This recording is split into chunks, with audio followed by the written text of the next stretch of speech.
everyone, welcome back to my channel. If you're new here, hi, my name's Claire and this is Yoli. I make videos all about houseplant care, sharing tips and tricks I've learnt over the years to help keep your plants happy and healthy. And in today's video, I'm going to be showing you some of the plants that I'm currently propagating, go through some tips for propagation, answer some questions on propagation, and then start some new propagations. Wow, I just said propagating a lot. But yeah, I hope you enjoy it. Let's get into it.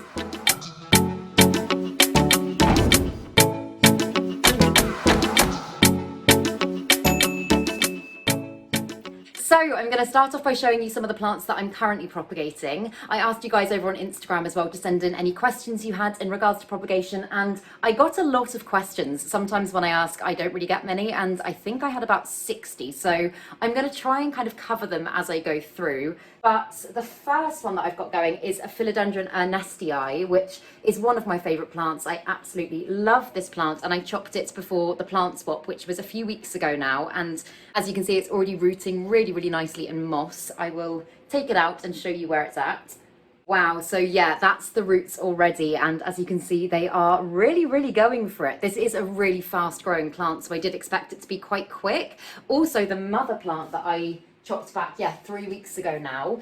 So that's the point there that I cut it, just there. And next to it, you can already see that is a huge new growth point. And with some plants, this would take them months to do. And this one has literally done it in the space of 3 weeks. So yeah, it's crazy fast. Somebody did ask a question about this plant, and their question was the leaves are small and the stem's long, I think. Let me just check that. Yeah, the leaves are small and the stem is long, and should they propagate it? I mean, as I say, this is a really fast growing plant, and it's totally up to you. The leaves do tend to kind of get bigger as the plant develops, but if it's quite leggy, then I would say, yeah, why not take some cuttings, maybe leave a little bit of the original plant there to kind of continue growing. Don't chop the whole thing up and see how you get on, because as I say, this is 3 weeks worth of growth, and that one there has been a new leaf in the time that I've started propagating it. So yeah, that's the first one. And then this one here's a Rhaphidophora tetrasperma cutting, which again, I've got propagating in sphagnum moss. Quite a few of you were asking what my favorite propagation medium is. And to be honest, I wouldn't say I have a favorite. It kind of changes depending on the type of plant. Like if I know certain plants are more prone to rotting, or if it's a really rare plant that I want to absolutely make sure doesn't fail. Not that I want any propagation to fail, but I just kind of want to ensure a good success rate, then I will often use sphagnum moss. There you go, you can see its root system there is really quite big now. I would say this in a couple of weeks is going to be ready to be potted, and it has also got a new little leaf here.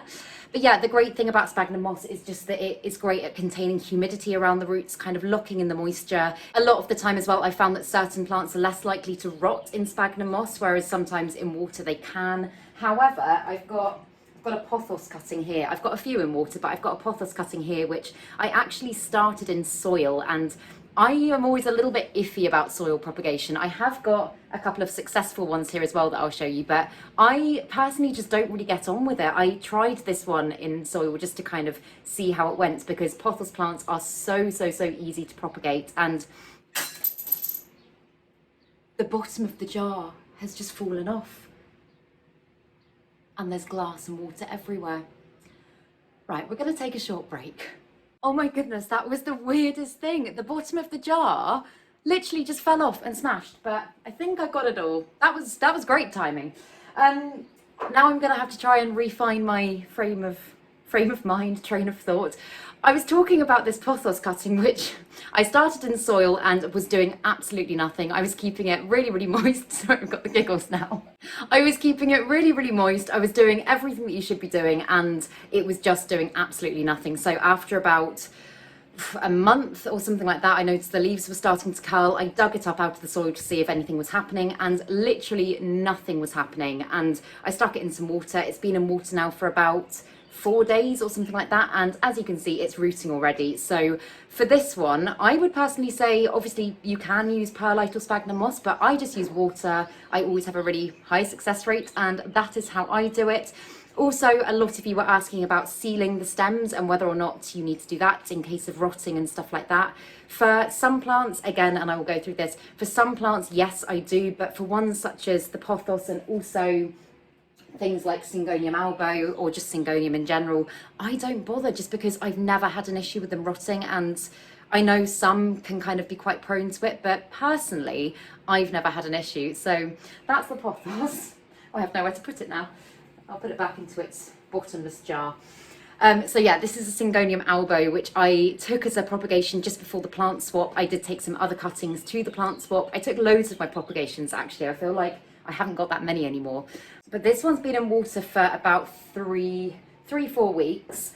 And as you can see, it's rooting really nicely from this point. The bottom node hasn't given me anything, and that does just happen sometimes. It doesn't always work, but that leaf still seems to be holding on nicely. So, I mean, to be honest, with this one, although you should probably wait until the roots are a little bit longer, I would just go ahead and pot this up, just because this is such a hardy plant. Like, Syngoniums are, in my experience, really robust and really can kind of tolerate quite a lot. So I would be more than happy to just go ahead and pot this up, but I probably should wait a little bit longer. Another question was, how do you know when propagations are ready to be potted? And I just kind of, I don't know. Some people say when the roots are growing roots, then you should pot. Like, for example, this one here, you can see there's just loads and loads and loads and loads and loads of roots. I usually just kind of wait until it looks pretty well established. Like, there's not a specific measurement, like a few inches, but then if your plant is huge, then a few inches might not be enough. With this one, I would say it's nearly there. When they get to about there, then I'll probably go ahead and pot it up.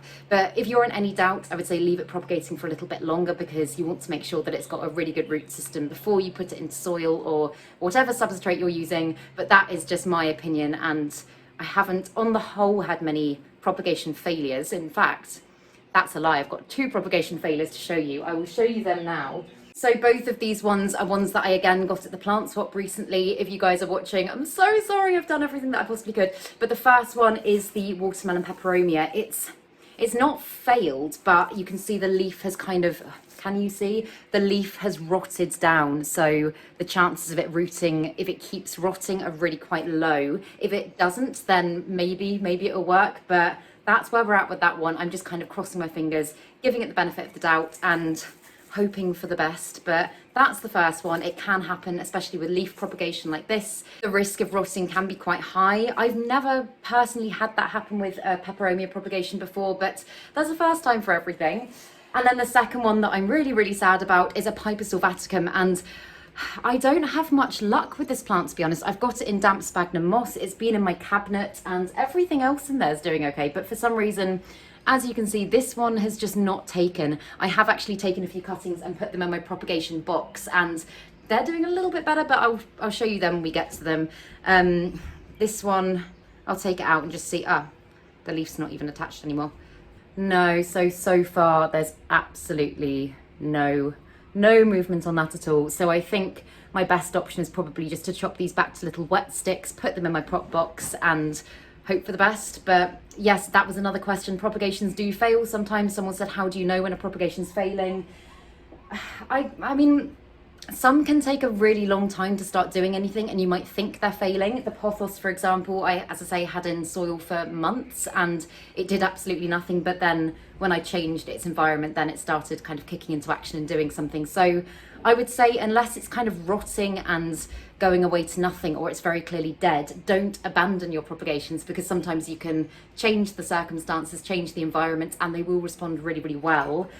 So yeah, that's what I'm going to have to do for this one, because it's looking very sorry for itself. I'm going to have to just take these leaves off, take the little sections with node on there, and hopefully, if anyone's got any tips, because the last Saw Vaticum that I had arrived with cold damage and only lasted a few days, and this one was so beautiful and healthy when I got it, and I got it home, kept it in the original moss, its original kind of environment that it had been used to, and then this happened. So if anyone's got any tips, I would be very, very grateful. This is a soil propagation that has been successful. This is a fishbone cactus, which I took a cutting of about 6-7 weeks ago-ish, and it's doing really, really well. At first it was a little bit limp, and I was like, oh dear, should I have used soil? Because I really get scared by soil.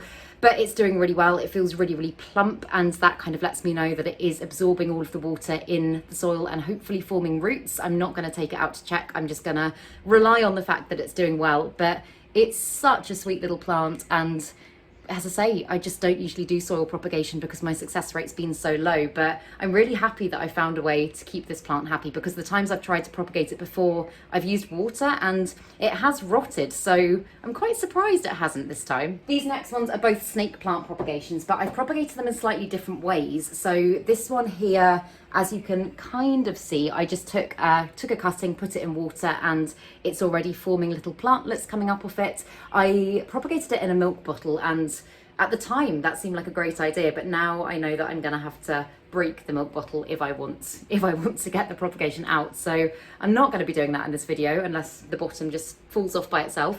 But the other one I divided. So this was a snake plant that was in quite a long planter, and instead of chopping it, I decided to just take a little section of it, and so I haven't actually had to chop it at all. But again, it's rooting really well, and it's got a new little growth point there as well. I got quite a lot of questions in regards to whether nodal propagation was the only way that you could propagate, and no, it is absolutely not. Division is also a really great way, especially for some plants that don't have pronounced nodes, or it's not as easy to take cuttings, for example, using a clear one. My bird of paradise over here, this plant. Bird of paradise. So again, if I was going to essentially propagate this plant, what I would personally do is I would take divisions. I would essentially go down into the soil, get everything out, and then just separate the two sections of plants, or kind of very carefully chop the root system into two, and then divide the plants, plant them up as separate plants, and then you have two new plants. And then this one is one that I started showing you a moment ago. This is a Hoya linearis, which again, I got from the plant swap. It was already rooted, but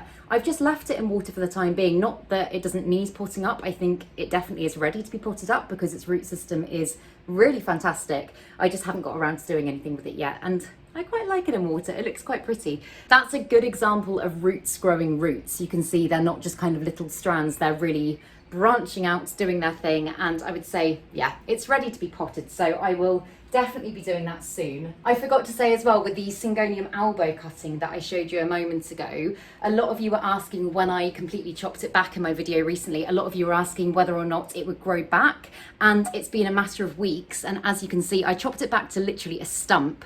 It's already growing new leaves that will then continue to get bigger and grow into another full plant that I can then chop and propagate again. So yes, if you do take cuttings from a certain point, although it won't grow out of the exact same point, it will grow out of a point pretty much next to it, usually, like I showed you with my ernestiai here. I chopped it just there, and there is the new growth point. So once that gets going, you won't be able to notice a difference. Another one that I've got in sphagnum moss is this Monstera elbow cutting. I wasn't actually going to chop this plant, but I just thought the variegation was so beautiful and marbled and gorgeous that I decided to chop it. And I can't really see anything going on in there yet. I might just have a little look. I know I said I couldn't see a lot going on. There is actually a huge amount going on here. Look at that.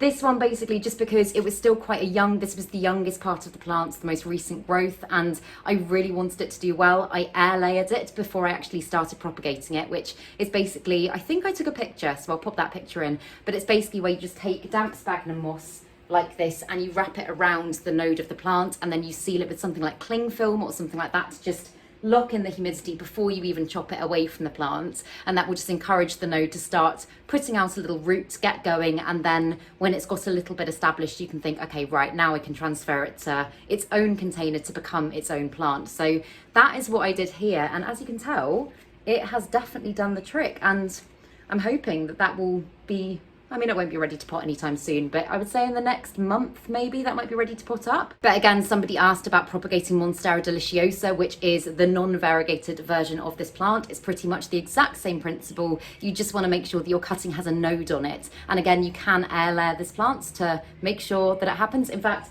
pretty much all of the plants I've spoken about so far, you can air layer them first if you just want to make sure that things have a much higher success rate.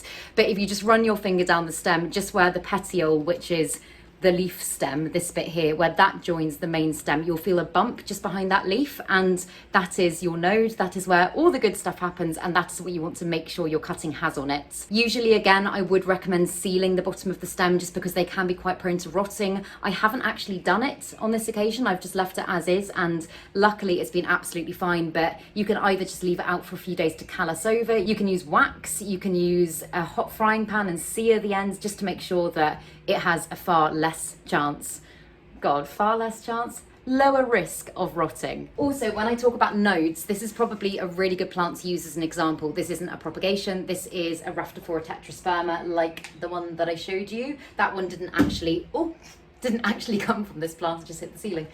But this one is a good one to kind of give you an example on. So the node is that little bit there, the little bump just behind the petiole, and that's the bit that you want to make sure you always include in your cutting, because without it, you're not gonna get any action. Nothing's gonna happen. So yeah, when you take a cutting, you always want to make sure it's got a node on it. So for example, if I was going to be taking a top cutting of this plant here, I would probably chop just there, which is known as the internode, just in the space on the main stem in between the nodes there and the nodes below. So I will show you some of the things that I've got going on in my propagation box. This is a perlite propagation box. I have done sphagnum moss ones in the past, and I do use sphagnum moss in my prop boxes as well, but for some reason, I don't know why, when you put them in a box, sometimes I find that they have the tendency to rot. So I'm doing perlite at the moment. I've got a few, but this one is, I mean, I wouldn't say it's exciting, but it's got a few good things to show you. So this is what it is looking like. As you can see, the perlite has got a little bit of algae on it. I personally just boil the perlite up after I'm done with it and then reuse it, and it just kind of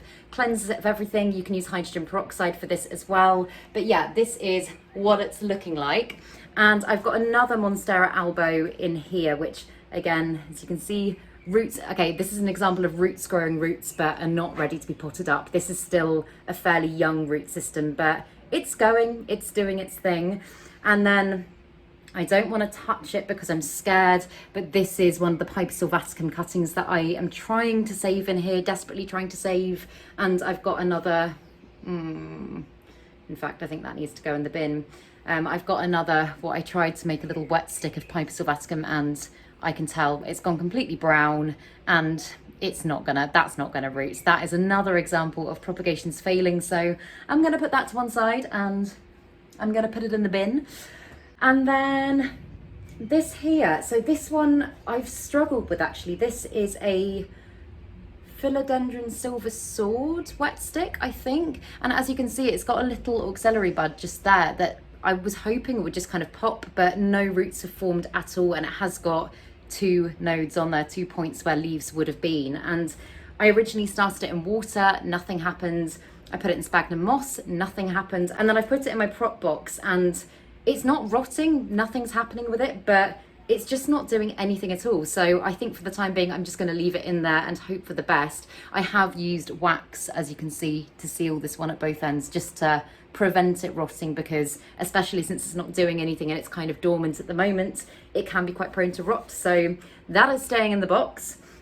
And then here I've got just there, that is one of the little Antheriumclarinovium seeds that I started off. And as I said, they have moved at such different paces. It's crazy. So the same time that I started this little one off, I also started this one off. And as you can see, this one is turning into a pretty well-established little plant. And this one is not doing badly. It's just moving very, very slowly compared to the others, but it seems pretty happy in here. So I'm just letting it do its thing, and then when it kicks into action, then we can get it in moss like the other one, and then hopefully it will form a lovely little plant. And then here I've got a Syngonium albo wet stick, which is very slowly doing something.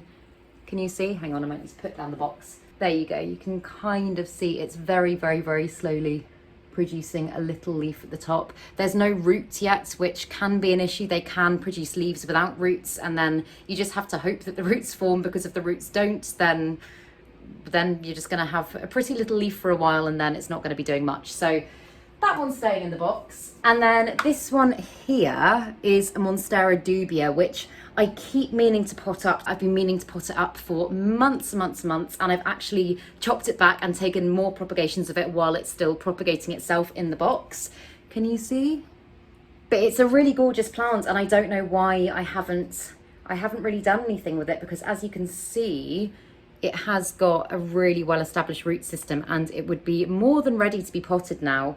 So yeah, I really do need to do that. And then finally in this one, and this isn't really a propagation, this is just me trying to save a plant. But I had a jewel orchid, which I'm pretty sure I showed you probably last year at some point, and it was about that big. It was beautiful. I absolutely loved it. And I went away for a couple of weeks and it was in sphagnum moss, and my mum was very kindly looking after my plants, and I asked her if she could please just make sure she monitored the ones especially in sphagnum moss, because they dry out so quickly, and she completely forgot. So all of the ones in sphagnum moss I lost. Also, I thought, so this one, as you can see, is really not looking great at the moment. However, it's just kind of been a twig sat in water for a while, and a few weeks ago it did give me a little leaf, and I was like, oh, maybe it's not dead. And I just very gently pierced the stem and sap came out, and I was like, I thought it was a twig, but actually there's something going on there. I don't really know what, but I put it in my prop box, and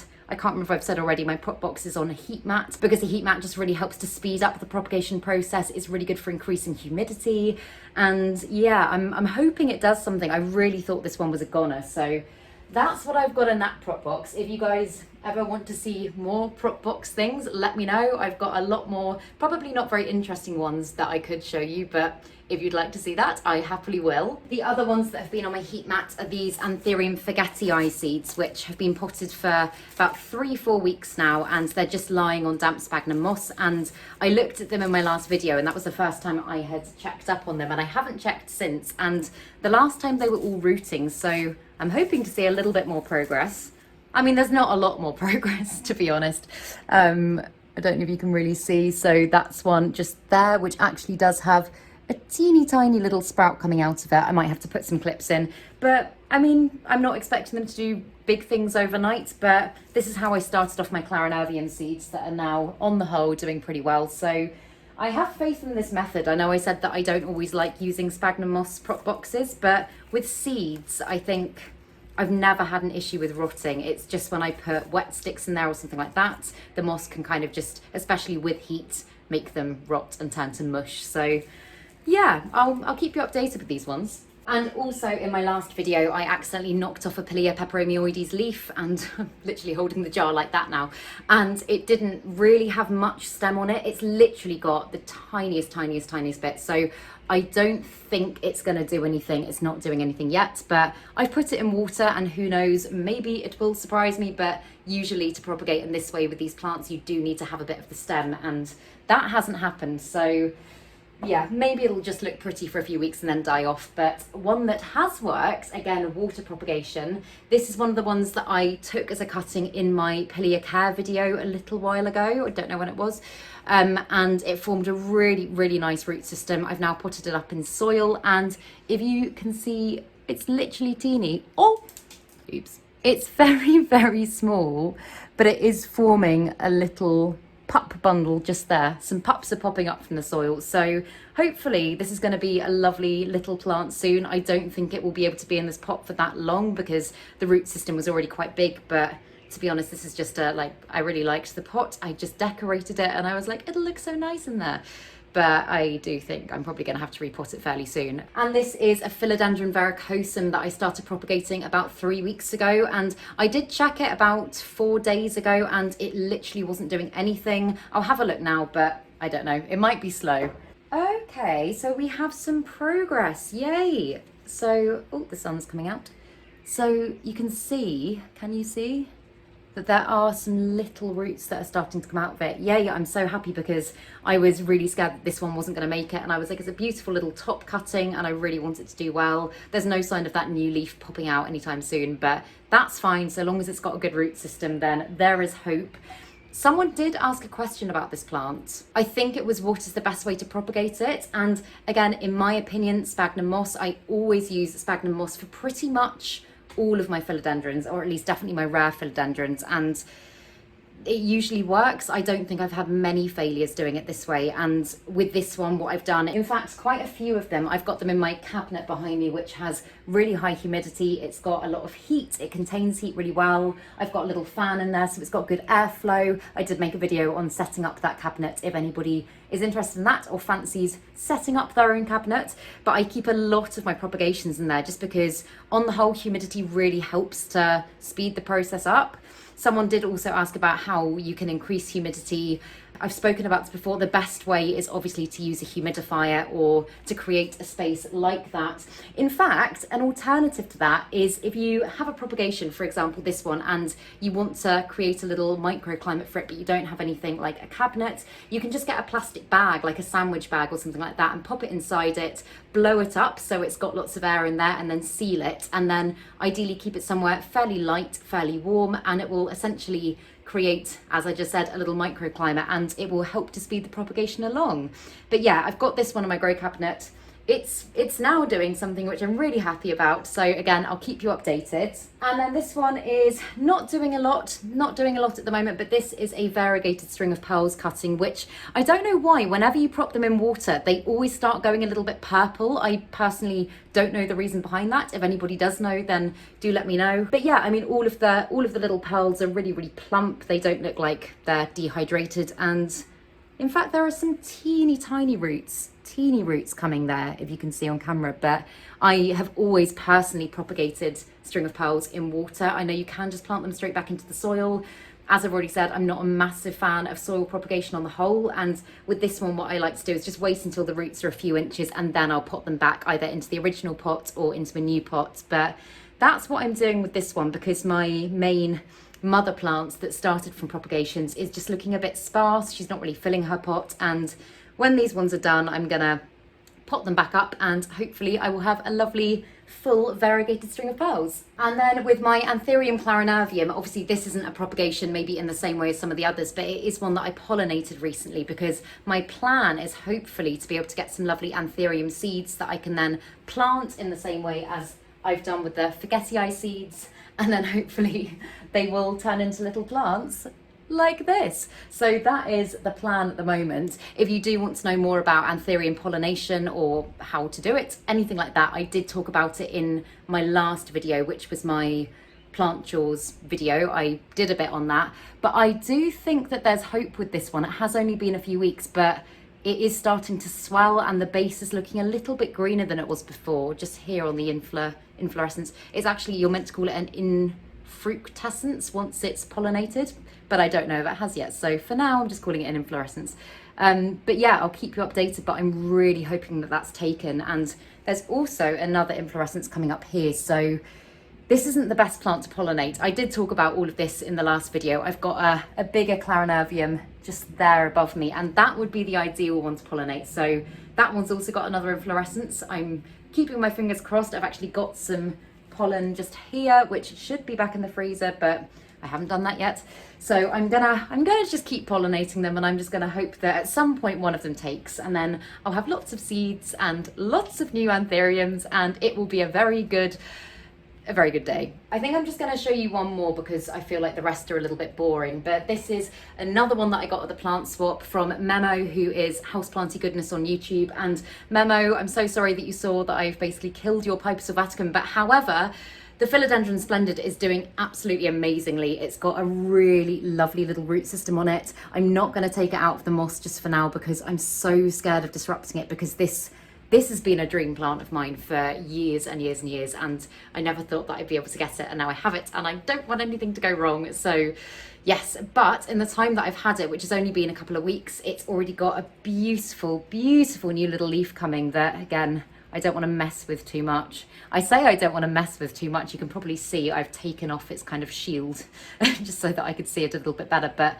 it's doing really well. I'm so happy with it. It's in my cabinet again, really good heat, really good humidity, and it's getting lots of light. I've got my mother grow lights at the top there, which I personally love. I've spoken about how much I love them before, but they are in there with just kind of cheapy grow lights beneath, but they're doing the job and it seems happy. So I will let you know when there's new leaf pops. I will put a thing on Instagram and keep you guys updated, because I'm such a geek. I literally come in most mornings and I stand by my cabinet and I could just stand there for hours and I just look at everything and I'm like, oh, what's changed today? And Yeah, I could do that. I could do that all day. But yeah, those are the ones that I'm going to show you for this video. If you want to see more things that I'm propagating, then do let me know in the comments and I will definitely show you more. But I'm going to just get this space cleared up a bit. I'm going to get myself all set up and I'm going to take some new propagations. Before I show you the plants that I'm going to be propagating, I just wanted to take a moment to thank today's video sponsor, Skillshare. As you guys know, I only ever talk about companies that I really truly love and connect with. So when they reached out to me, I was genuinely over the moon. For those of you who don't know, Skillshare is an online learning community that basically allows you to take classes in pretty much anything from houseplant care and plant propagation to art and entrepreneurship. They've pretty much got classes in anything you can think of. I'm the sort of person that loves taking up random new hobbies and learning about weird new things, so this is literally the perfect resource for when my brain fancies a little creative burst. I've taken quite a few of their classes, but the one that I'm loving right now is hosted by Christopher Griffin, aka Plant Queen, which goes through everything from assessing your house to find the perfect plants to creating a planty routine that works for you. I'm also eyeing up their macrame classes because that's something that I've always really wanted to try, maybe make some plant hangers. If any of you fancy checking out Skillshare, then you can, because the first 1,000 people to click the link in the description box below will get free access to Skillshare and all of its classes for the first month. I honestly highly recommend it. Right, on with the video. So as I was getting stuff onto the table for this section of the video, I was taking out my Philodendron Varicosum. I wasn't sure whether or not I was going to propagate her or not, but I thought I would bring her out anyway. And I'm so sad. I didn't realise she'd started to actually climb up the back wall of my cabinet because she's growing so quickly in there. And one of her new leaves had got lodged in the upper shelf and I ripped it off. I'm really sad. That would have been such a gorgeous new leaf as well. It's so big. But yeah, I think that answers my question. I am gonna chop her back a little bit. I really like how bushy she's getting. I've propagated this plant so much now, and when I first got her, she was just very kind of long and thin, and the more I'm chopping and propagating her, the more full and bushy she's becoming. So I'm definitely going to give her the chop. I'm also just going to start off by rehydrating some sphagnum moss. I've got a brand new block. And I never know, I'm so bad at judging, because I know it expands a lot. I'm so bad at judging how much to use, but I'm gonna just break off about that positioning, Claire. There we go. I'm gonna break off about that to start with, just because, yeah, I always get the measurement wrong. And a lot of people just use normal water. I'm using like warm distilled water, just because, especially when I'm propagating slightly rarer plants like my Brantianum. Not that rare, I know, but I like to use the cleanest possible water, and I did have some going. So I'm just gonna leave that in the bowl for a minute and hopefully it will rehydrate and expand, and then we can start putting some stuff in it. So as I've mentioned before, it's so important when you're taking propagations, cuttings, even just pruning your plants, that your scissors are really clean. I've used hydrogen peroxide to sterilize mine just because it works really well, and I can just give them a wipe with that in between each cutting. But if you don't have a clean blade, scissors, whatever you're using, then basically your plant can be really badly affected. The cutting that you've taken, the propagation might not grow. So it's very important. But yeah, with my Brantianum, especially now that I've lost that new leaf, I'm definitely going to chop her. I think what I'll probably do, you can see here the nodes produce some aerial roots, which, I mean, usually give it a much higher chance of rooting. The reason it's done this is just because it's in here in an environment that has such high humidity, really good heat, and it's going to hopefully make this a lot easier. I'm just going to take my cutting just below this point here, so you can feel, if you kind of run your fingers over it, you can feel there's a bump on the stem, and that's your node, and that is where I'm going to take my cutting. So I'm just going to take it probably a couple of centimeters down in the internode, just there. So there we go, that's a nice top cutting. And I might just, I don't know whether or not to just leave that little stump of leaf. Obviously that will be, the petiole will produce a new leaf that you can actually kind of see already from that point just there. So I think maybe I'll leave her for now, and then I might chop her back further if she needs it. But I think I'm going to propagate this one in sphagnum moss. I have propagated my Brantianum in water before and been absolutely fine. And with this plant as well, I personally, as I said earlier, you can seal the ends with wax or something like that. I will pop a clip in actually of me doing that, because I have done that with some of my other plants and my other philodendrons in the past. So yeah, I'm not going to bother sealing it on this occasion just because I have never had any issues before. But if I was giving the best possible advice, then I would say either seal it or leave it for kind of 6-7 hours, just let it kind of callus over and then go ahead and do what I'm going to do. You can propagate them in water, as I say, but I am going to use sphagnum moss. Whoa. So yeah, that is the sphagnum moss hydrated. As you can see, that little bit has gone such a long way. God, there's loads of it. It literally fills the bowl. Look at that. So how I propagate in sphagnum moss, the best way that I found is to use a container. It doesn't actually have to have drainage. Some people might say differently, but the way that I do it is I will just take damp sphagnum moss and I will fill my container with it. You don't want it to be too compact either. You want it to kind of have a few gaps in there so that it's nice and airy. It's got lots of room for humidity to form around the node. And then just pop your cutting into it and just make sure that that nose point is really submerged in the sphagnum moss so that your roots can form.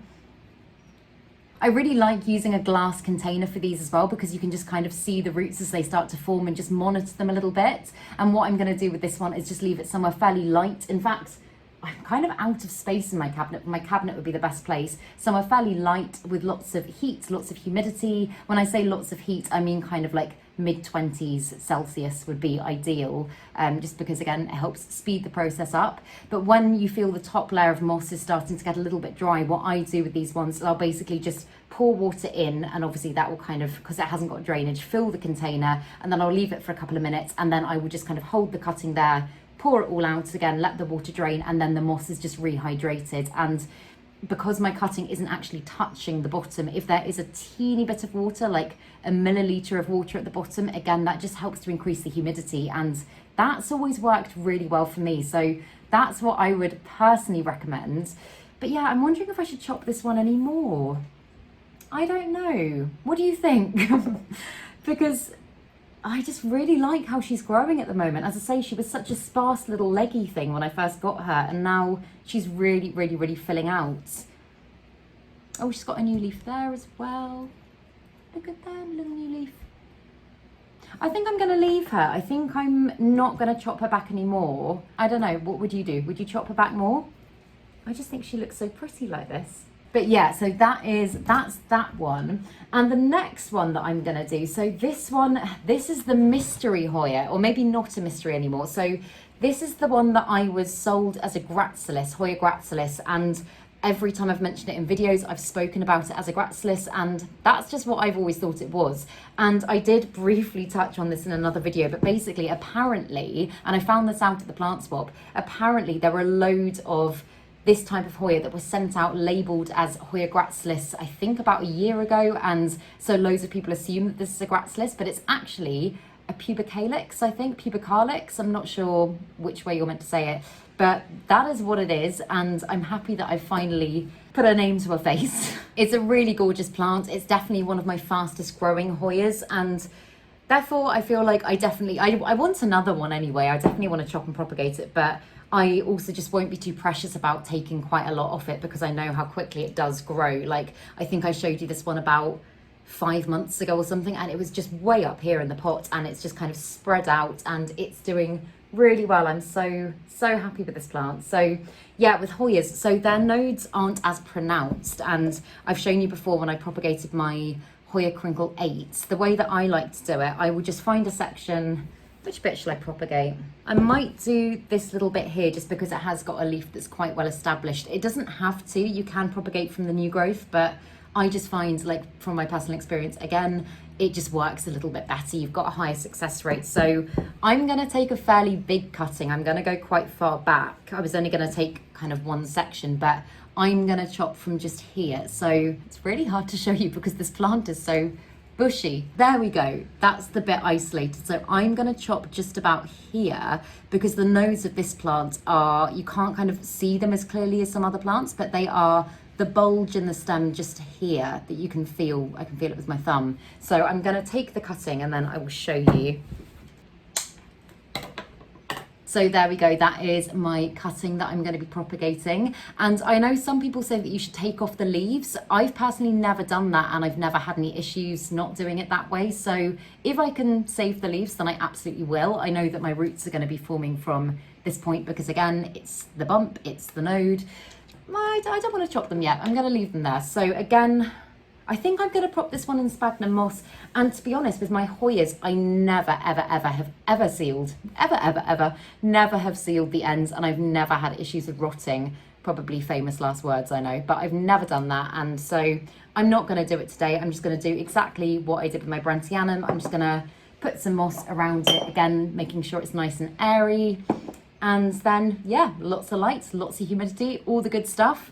And hopefully in a few weeks, I'll be able to see some progress. While I do this as well, I did have a question about Begonia propagation, and I was going to explain this when I propagated my peperomia, which I don't actually think I'm going to do now. I might do it, but I haven't got it out on the table. So basically someone was asking whether or not you can propagate begonias in the same way from half leaf cuttings as you can peperomia.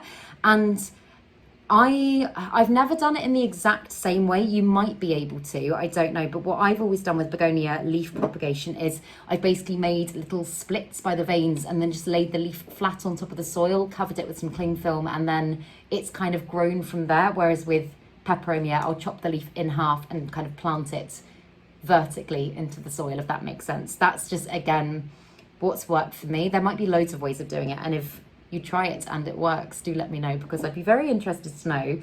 Oh, this is going to be a bit of a tight squeeze, I think. So again, I'm just pushing it down into the sphagnum moss, and then I'm going to very lightly pack some moss around the nodal point so that hopefully it will encourage it to root. Oh my goodness, it is so warm in this room. I don't know if you can see how red my face is on camera. At this time of year, although this room is north facing, as soon as any sun hits it, hits the roof, it just goes, it heats up like crazy.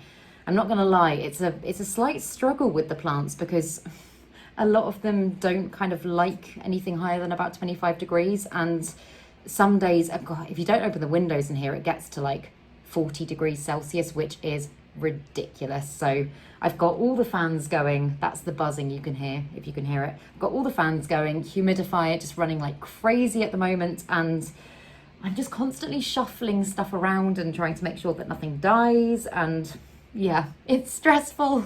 So there we go, that's what it is looking like. And as I say, I will 100% keep you updated with all of these. I'll do maybe in a month's time or something, a little propagation update and show you how they're all doing.